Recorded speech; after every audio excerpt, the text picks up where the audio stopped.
Hello all, it's George Davis from the Service Mark Community Support Team, and we're here in downtown Wilmington, Delaware at the 3rd annual Leprechaun Leap being held at the Washington Ale House. We're getting ready to start.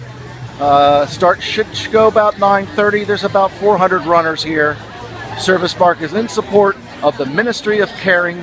All proceeds go to the Ministry of Caring of Wilmington, Delaware. Happy to help.